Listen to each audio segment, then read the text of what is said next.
We have 10 propositions that are coming up in November. Proposition 2, which is a school bonds issue. Proposition 4, which is Infrastructure. Yeah. infrastructure. Every time you pass a bond, you're basically saying to the next generation, here's our gift to you, a debt.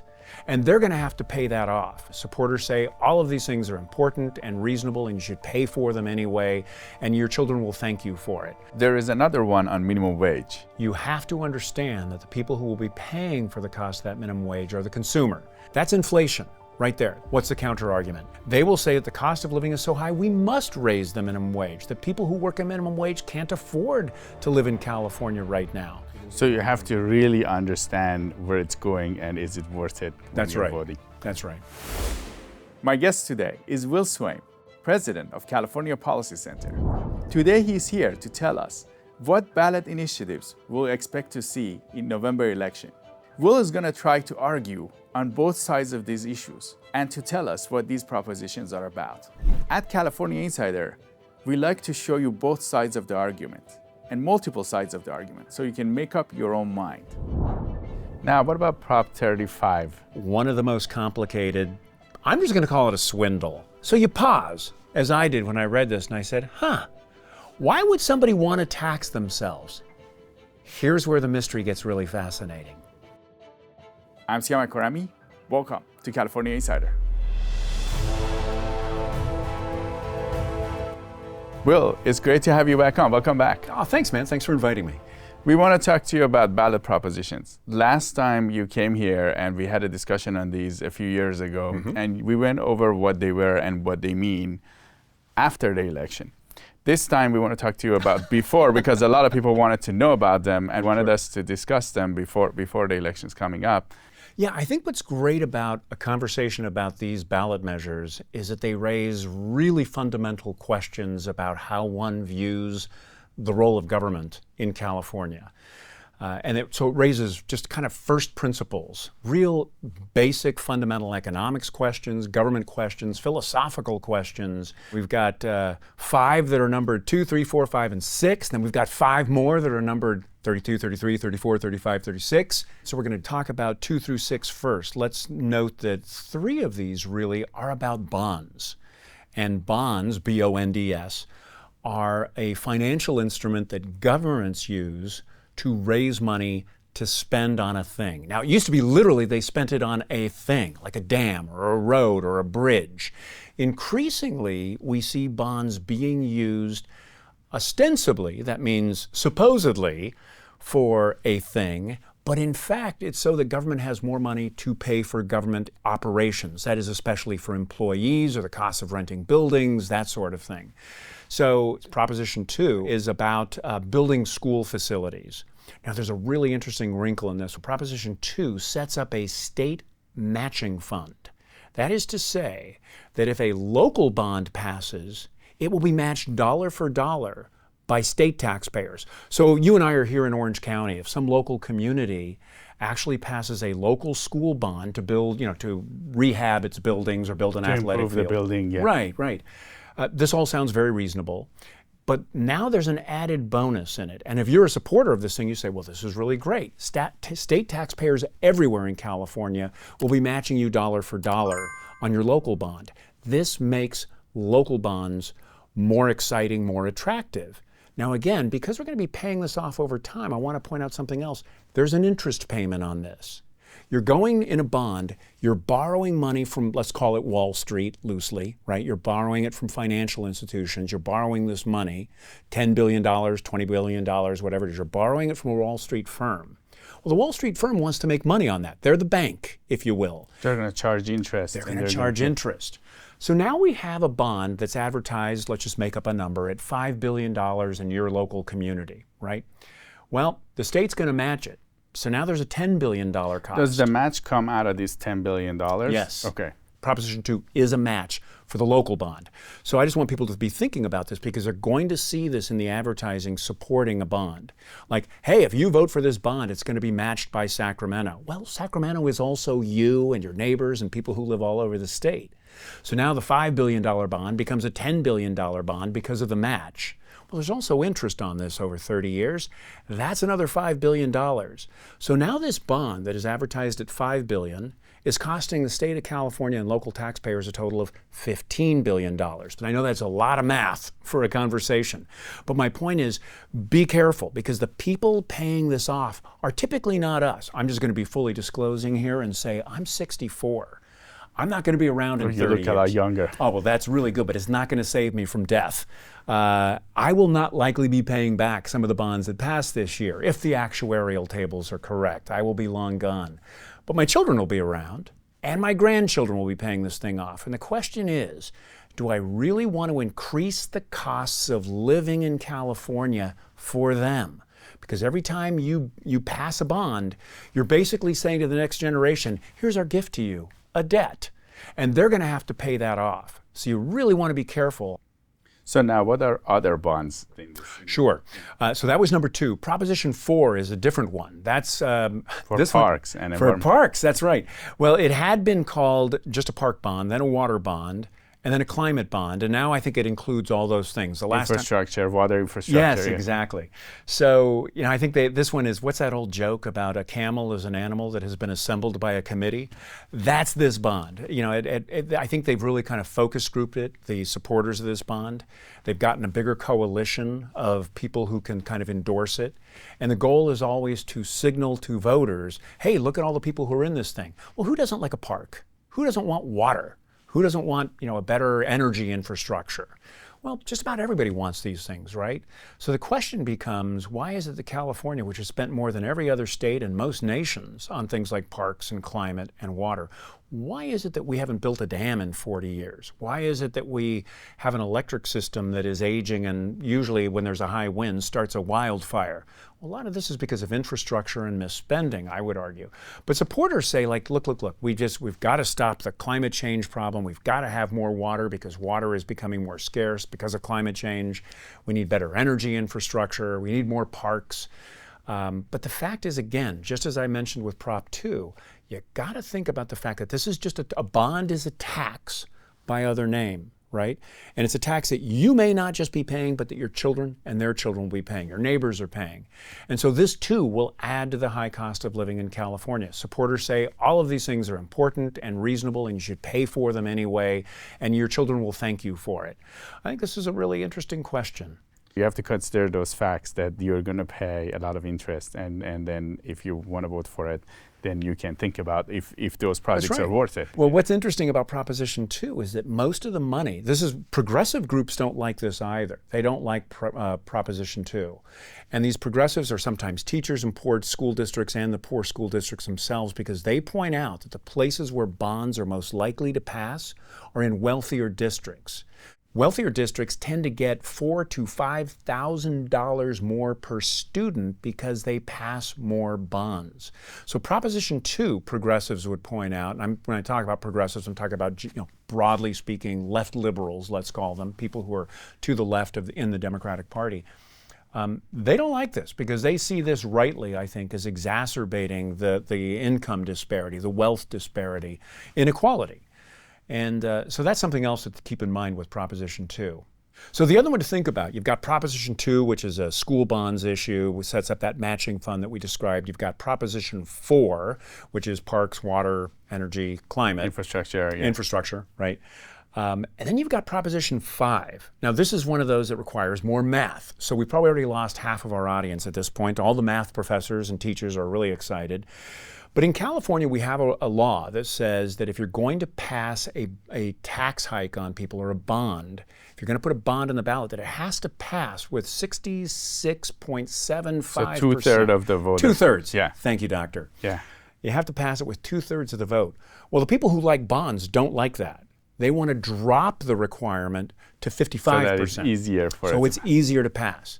So keep in mind, Prop 2 would set up a matching fund for bonds that makes them more attractive. Prop 4, climate, water, energy, infrastructure.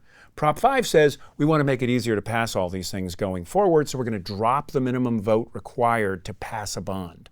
So that changes dramatically the whole political landscape of how people put bond initiatives on the ballot and whether they're going to pass. And now Prop 5 was more about, it's specific to infrastructure and housing, right? Yes, that's right. So it tries to carve out an exception, and it says housing, but what it really means is low-income housing, and what it really means then is we're going to pass a bond to build low-income housing, which the government will build, and then we can circumvent the usual supermajority, that 66%, two-thirds majority of voters. And that two-thirds comes from Prop 13, right? That's correct. Yes. Which is a very popular proposition in Very California. popular. So this is a way around that. Californians are notoriously stingy about raising taxes, as they ought to be, right? Because taxes make it more expensive to live, and people are constantly, rightly complaining about the cost of living in California. Bonds are a tax. Not because people are trying to hide the ball, but because that's how a bond works. It is so you have to really understand where it's going and is it worth it when That's you're right. voting. That's right. Now, what about Prop 3? Well, Prop 3 is an interesting one. And we have to do a little history here. Fortunately, history I'm better at than math. But in 2008, California voters passed Proposition 8, which effectively banned gay marriage. It defined marriage as only between a man and a woman. But California, this is how far away California was in 2008, go forward to 2024. The Supreme Court eventually overturned that. The U.S. Supreme Court overturned Proposition 8 and said, no, this is a decision to be made by adults. Consenting adults can make this decision. Interestingly, however, Proposition 8 is still embedded in state law. It's not effective because it has now been outlawed, banned, overturned by the Supreme Court. But it's still in there, and for some people, this really bothers them. So supporters of Proposition 3 say, this is a cleanup bill. What we're really doing here is just bringing what's in the state law. We're cleaning up a law that no longer belongs there because federal law has basically overturned it. There are other people, however, opponents who say, you know what? Every time the California legislature puts a cleanup bill on the state ballot, what they really mean is, we're going to clean things up in our favor and broaden rights in some other area that you cannot even anticipate. So my own sense is that people are entitled to reach their own opinion on this. There are other social conservatives who say, I think marriage should only be between a man and a woman, and the Supreme Court of the United States be damned. We really need to clean up this. We really need to make sure that marriage is only between a man and a woman. There are others who say that ship has sailed. And the Supreme Court made it very clear right after Proposition 8 passed by overturning it and making it illegal.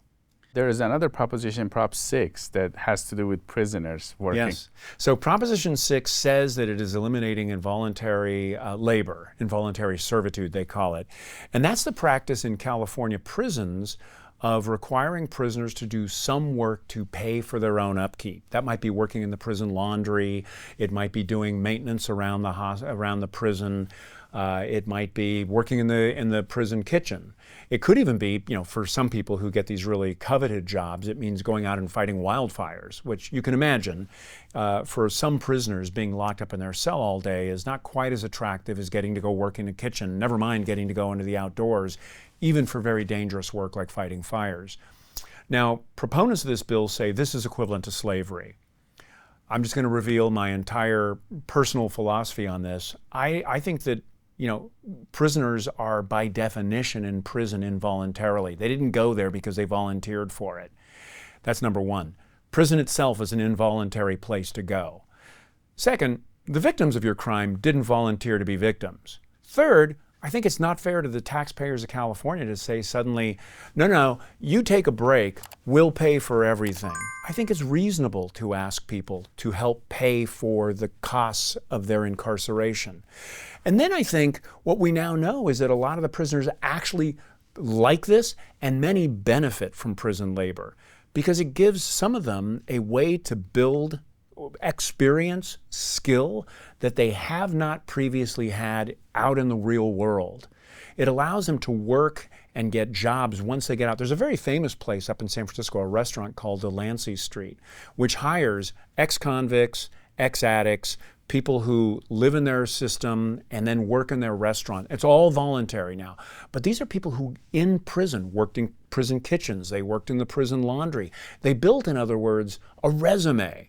So when they come to Delancey Street, they can say, look, I'm not on drugs. They know how to do a job. I know how to do a job. Got trained. Because some of the people that have gone to prison, they've forgotten how to have to hang on to a job. And yeah, or never had one. And so, one of the constant complaints from a lot of us is that the prison system is really a place that incubates more criminality, because it is often a place where good, reasonably good people who young have committed people a go crime, there, and then they get worse over the years. They get worse over time because they're interacting with people who will tell them how to become more sophisticated criminals.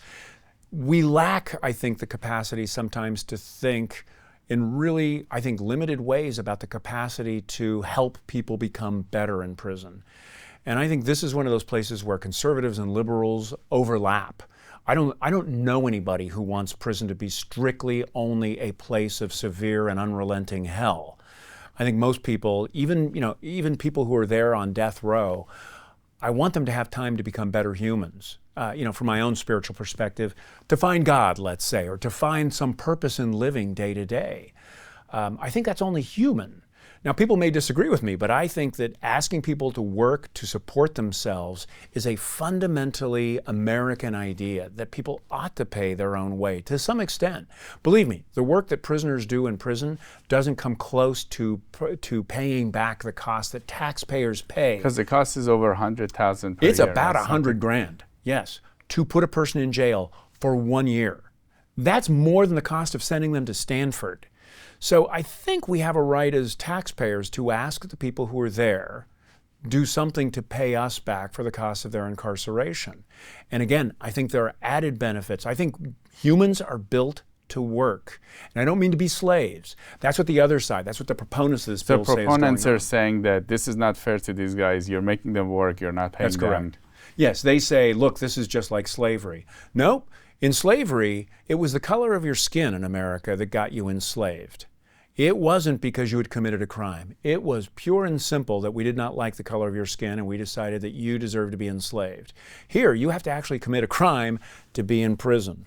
So, and we have to assume, I think, again, that once you're in prison, the chance to actually make yourself better, to feel like you're contributing, to have a job to show up for that's meaningful, that actually allows you to help feed and clothe and clean others, clean the prison itself, to provide clean clothing and bedding, to provide work in the kitchen, to provide food. These are valuable, I'll call them spiritual or psychological or sociological benefits, whatever you prefer. These are benefits of incarceration. They are not slavery. In fact, the 13th Amendment, to which the supporters often point, which eliminated slavery, makes an exemption that the only time that you can force somebody to work is when they've been convicted of a felony. That's the only time. So the people who are in prison are well within our rights to ask, please, do some labor. There is another one on minimum wage. Well, this is Proposition 32, and I'll just put my cards on the table here. When we talk about the minimum wage, I want everybody to really be thinking about, and this is just, this is one side of the argument. This is my argument, and we'll come to the supporters' argument. We have to remember that this will be inflationary. If you think the cost of living is high now, it will go higher when you raise the minimum wage. Now, what's the counter argument? That's crazy, they will say. They will say that the cost of living is so high, we must raise the minimum wage. That people who work a minimum wage can't afford to live in California right now. That we have to put more money in their pockets. But again, I can only come back to the fact that business isn't going to pay for this. The consumer will. Who's the consumer? The guy who's now getting $18 an hour. So you give somebody $2 an hour more per, in a minimum wage capacity, and you feel good about yourself for a minute until you realize the cost of everything they produce just went up to account for that $2 an hour increase. And who's on that hamster wheel right now? The person making $18 an hour, who for a minute feels really good, like, oh boy, I got a raise, until they go and they check out the prices of every other good or service in California. We're covering California issues, as you know. If you want us to cover the stories that are impacting your day-to-day life in California, reach out to me at siyamak@californiainsider.com. What about Prop 33? This is about the rent control, That's right. Well, in order to talk about 33, we're also going to want to talk about 34. I hope that's okay. So these are two propositions being fought out by the same two groups. Let me explain. Proposition 33. Because 34 is really about healthcare. That's right? what it says. We're going to explain. So 33 is overtly about rent control. It proposes eliminating any restriction on the right of local governments to impose rent control. Well, this is immediately opposed by the California Apartment Association, which represents the owners of major apartments, and including down to the level of just, a family that owns a little duplex, fourplex, whatever. So apartment owners oppose this because they do not want rent control. Policy people like me aren't wild about it either because, and we'll get to why supporters like this bill, but the reason I don't like it is because anytime you impose rent control, you are limiting the supply of housing by limiting the ability of people to make money on building rental housing. So once you limit the supply of housing, you are going to immediately see a rise in the cost of apartments under this provision, I think. But supporters say, look, the supporter behind this is actually, interestingly, and this is where we get into 34, the backers of this bill are actually the LA AIDS Healthcare Foundation. So you might ask yourself, why is the AIDS Healthcare Foundation involved in this? Well, their director is a guy named Michael Weinstein, who is very famous, who's a very big player in California politics, and it's always about rent control. And his argument is the cost of housing is multifactorial. We know that California has a high cost of housing, and there's a bunch of reasons for that, but the most immediate thing we need to do is, as he says, take care of the patient in the emergency room who's hemorrhaging right now. And that is people who can't get into a really lower priced kind of accommodation, that our rental prices are too high in California, and we can deal with these other problems, environmental regulations and construction quality, whatever. We can get into all that stuff some other time, but he says right now, triage is necessary. We've got to get in and stop the rise in rental prices so that people can afford more rents. We need rent control. Now, that group, Michael Weinstein's group, has tried this twice before, 2018 and 2020, and he has had his hat handed to him. He's lost by margins of 40 to 60%. I mean, Californians do not apparently like rent control. So this may not work, but maybe the public mood has shifted and people like rent control this year. But just in case that's true, the second ballot we want to talk about here, Proposition 34, goes right after Michael Weinstein's group. Now, it doesn't say we're here about rent control. This is the California Apartment Association saying there's one group in California that abuses the healthcare system. And they identify where Michael Weinstein gets the money to fund these very, very expensive initiatives. To run a ballot measure in California costs tens of millions of dollars. How does Weinstein, who's running a healthcare foundation, get this kind of money? He participates in a federal drug discount program. Stay with us. So the federal government negotiates down the price of some drugs, including AIDS drugs. It just absolutely discounts them dramatically, and then allows groups like the LA Healthcare Foundation, AIDS Healthcare Foundation, to buy these drugs at well below market rates. Michael Weinstein's group turns around and resells the drugs through its pharmacies and to managed care organizations at a much higher rate. So he's buying them at discount and then charging the AIDS patients far more money, which is typically paid for then by their insurers or whomever. So he takes the difference, the profit on this, and plows it back into propositions like Proposition 33, which aggravates to no end apartment owners and should aggravate everybody who's sort of sensible, I would argue, about policy. But that's how the money works in this system. So Proposition 34 says, you know what? We need a new law. We need to require that people who participate in the federal drug discount program plow back 98% of their income from that program directly into patient care, and that they can't use it for politics or anything else. That applies to exactly one entity in California, Michael Weinstein's foundation.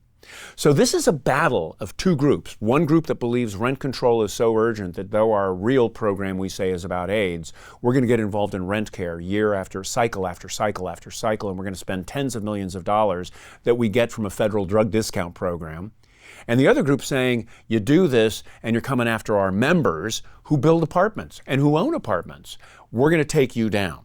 So this is a really pitched battle, and depending on your sense of the rightness, the correctness of using a federal drug discount program to fund your political operation, so far nobody has declared that it's absolutely illegal and taken Michael Weinstein to court. And Weinstein himself declares, this is totally reasonable what I'm doing. I'm participating in social good. This is a social enterprise I've got going. Or if, like me, you think, you know what, rent control is dangerous and disastrous, whatever its source, This is a couple of ballot propositions you really want to pay close attention to. 33, again, would eliminate any restrictions on rent control.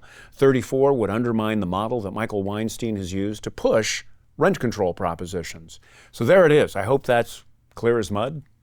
Now, what about Prop 35? This is the one that I didn't understand that well. It was very technical. Prop 35 is, to me, one of the most complicated. I'm just going to call it a swindle. And I'm sorry, I just got to put it this way. Here's what it says, and I can understand its popular appeal. You can understand why people would look at this and say, you know what, we should tax managed care companies more because they're part of the healthcare system. They're probably making a bunch of money. Let's tax them at a higher rate. What are those companies? Management care organizations are typically, sometimes almost quasi-government sorts of agencies. We have Medicare. Almost everybody knows the federal program called Medicare. But in California, the system that manages that federal system is called Medi-Cal, right? Many states have these kinds of local state systems. Our Medi-Cal system, in turn, is managed frequently by companies or quasi-public agencies at the local level. So you might have CalOptima, for example, in in Orange County. It's called LA Help, I want to say, up in Los Angeles County. But there are these kind of county-run health agencies. So they're like government agencies? They're like government agencies that operate with other big providers, Anthem, Blue Cross, Kaiser, et cetera. So what this law says is, you know what, we ought to tax those managed care systems to help pay for the costs of health care. They should pay more in taxes. Well, here's what's interesting. It's the managed care organizations that will pay the tax who are also the supporters of this tax. So you pause, as I did when I read this, and I said, why would somebody want to tax themselves? Here's where the mystery gets really fascinating. They would tax themselves because if we give them $1 and they pay, let's say, 10 cents in tax on that dollar, just for purposes of this ballot proposition, they pay 10 cents on that dollar, 10%. That 10 cents goes into a new state account for Medi-Cal. Now the federal government says, as part of federal law, we match everything you raise into that system. So we're going to give you 10 cents for every 10 cents you raise. Now the state system, Medi-Cal, has 20 cents, right? It got 10 from the managed care organization, and it got 10 cents from the federal government. Now it has 20 cents. Where's it going to spend that money? With the managed care organization that it just taxed.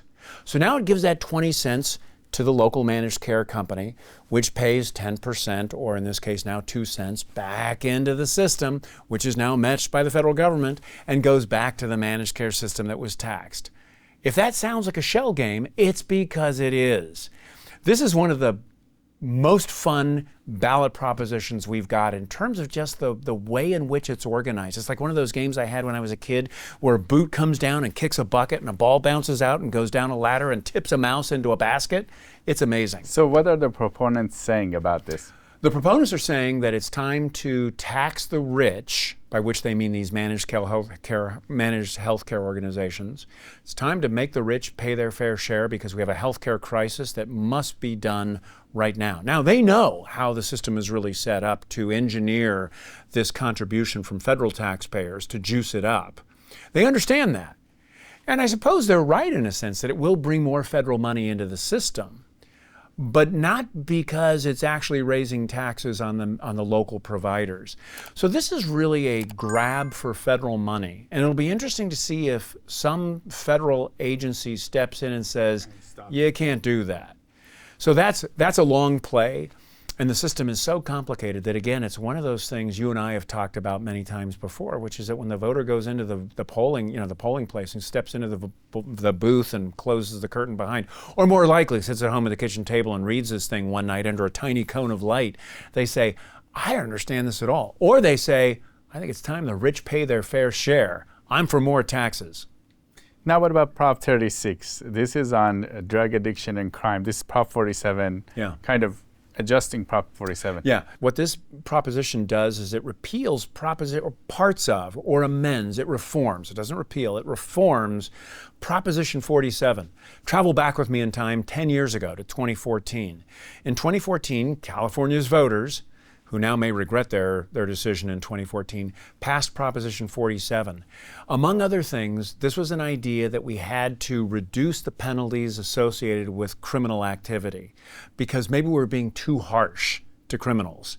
And that if we just lowered this, we would lower the rates of incarceration, people would live better, they wouldn't find themselves in prison so quickly, we would reduce the prison population. It was going to be a lot of good things for a lot of good people. It would be spending the money on people before they go to prison. That's right. Instead of them going to prison and spending the money on the prisons. One of the key examples of this was it changed the whole way we calculate felonies and misdemeanors in California. So for example, it raised the level of misdemeanor crimes to $950 in theft. So if you stole something from a store, for example, it wasn't a felony until it hit $950. So now we're all familiar, if we watch any television at all or read newspapers, we're all familiar with people who go into grocery stores and simply They calculate how much can I steal here, they put it into a basket, and nobody stops them either, because if the police do show up because you've just said, hey, you know, Will just walked out with $948 worth of hair care products, the police say, what do you want us to do? Write him a ticket? Because he's not going to jail. Haven't you read Prop 47? So now people who run stores, pharmacies, whatever, don't even bother to call the police because the police don't typically do anything because there's no value in just the paperwork associated with filing a ticket with somebody, trying to track them down, write a ticket, and then have them not show up to pay the ticket either.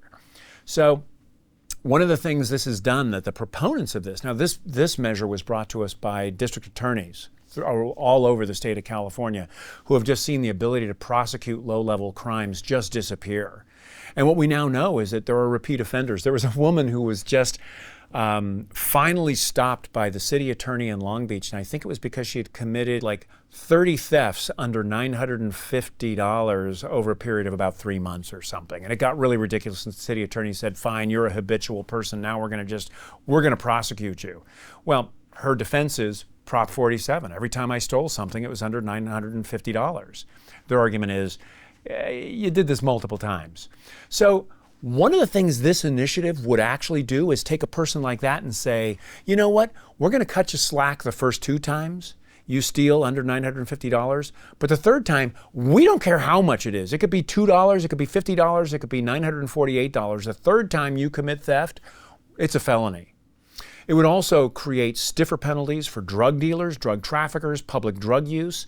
So the other thing that its supporters point out is it would help end the business model of living homeless on the streets of California. Right now, if you're homeless, if you talk to a lot of people, as I do in the public policy world, who actually try to work with homeless people, one of the complaints they have is that it's much easier now after 2014 to live on the streets, because you can go out and steal enough stuff and use it to either keep yourself alive just by using that stuff, or you can resell it on the streets to other people. Go get drugs. Yeah, and then you use the money to go buy drugs because there's no violation of under Prop 47. There's minimal enforcement of drug use, and public drug use in homeless encampments is fairly common and not looked at as strange behavior as it would be in most polite society. So the advocates, the supporters of this bill, these district attorneys say, look, this thing not only unleashed retail criminal activity, it helps sustain homeless encampments and life on the streets for a whole bunch of people.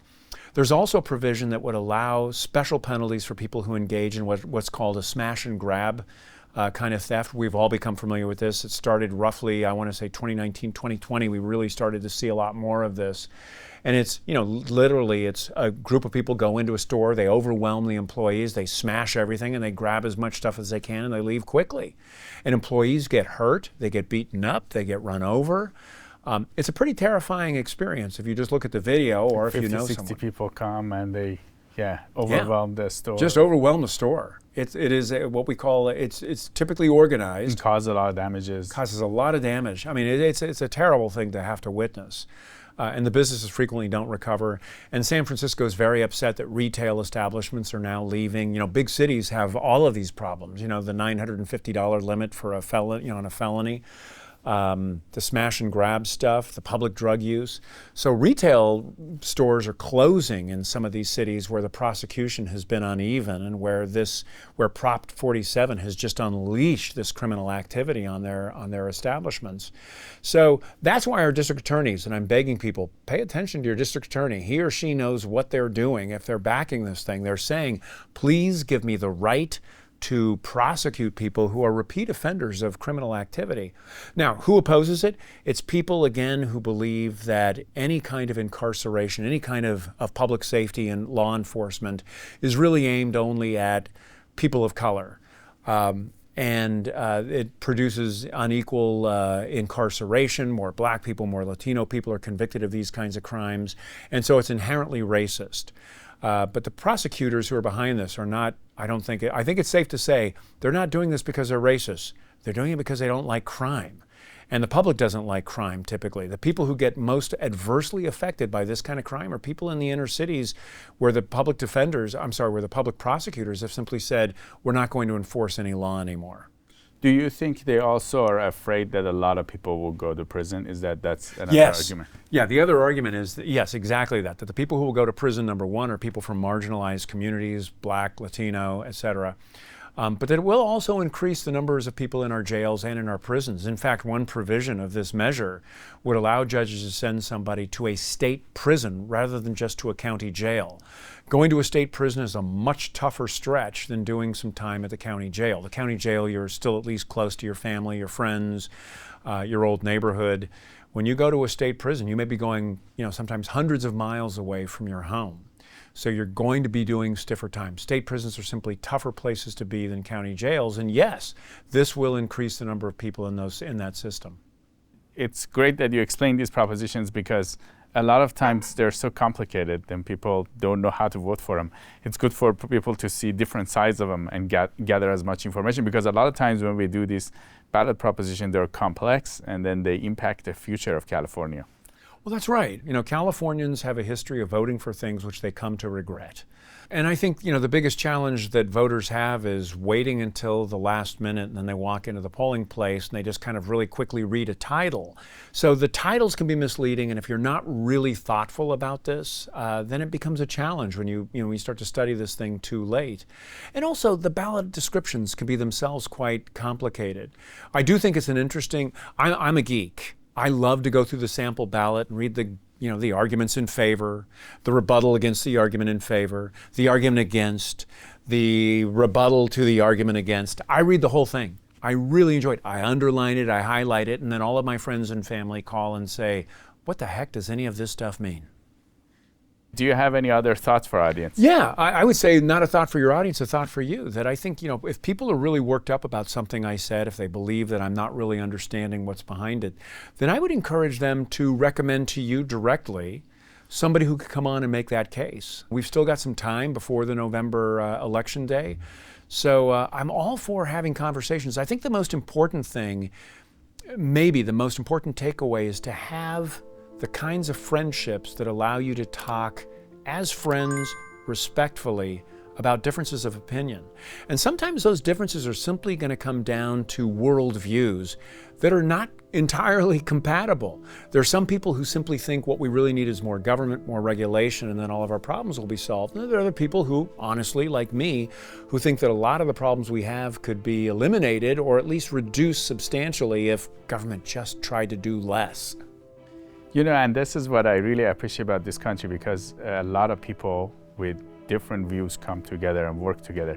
We've been losing some of that in the last few years, but in general, this is where people are very open-minded and they work together. So that's right. We would love to have other people come on and explain their sides. I hope you do. Will Swaim, President of California Policy Center, it was great to have you on California Insider. Thanks so much for having me. I always appreciate it.